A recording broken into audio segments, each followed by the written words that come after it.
Conclusion. If you conflate holding information with having knowledge, or being aware of other people's knowledge as knowledge, then arguably, yes, you can have knowledge you don't believe. I would say this is a semantic game that has moved the goalpost at this point. What you have knowledge of is the information stored in your brain rather than actual knowledge of the topic the information represents. With your knowledge of information in your brain, it would be quite irrational to say you believe that information is not in your brain. So again, we have knowledge entailing belief.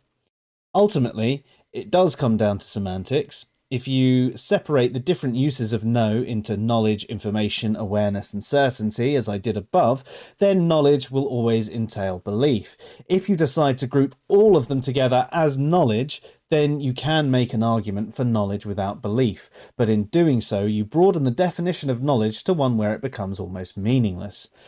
As you know, I prefer concise, specific, accurate language, which is why I'm not a fan of the broader definitions of atheism. So it follows I would feel the same about knowledge too.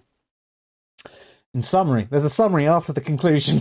It's all good. We can discursively say we know something without meaning we hold knowledge. With knowing and know being used in different ways, we can see how we can't know something without believing it, and I can understand how folks mistake this type of know for knowledge.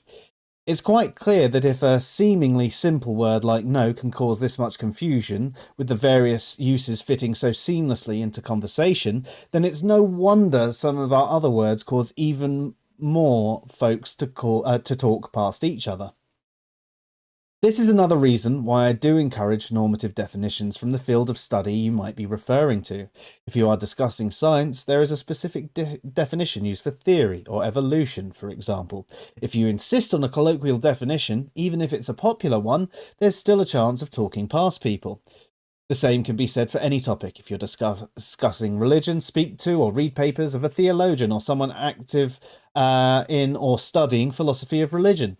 If you're discussing knowledge and beliefs, look into epistemology and epistemologists. If you're discussing morality, look a touch further than moral subjectivism and actually delve deep into the ethical theories and papers.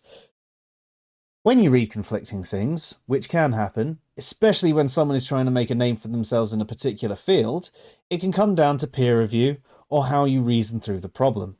Hopefully, as rationally as possible, using the rules of logic where applicable. For more information on how to reason through propositions using the rules of logic, check either one of those two articles. And that's it.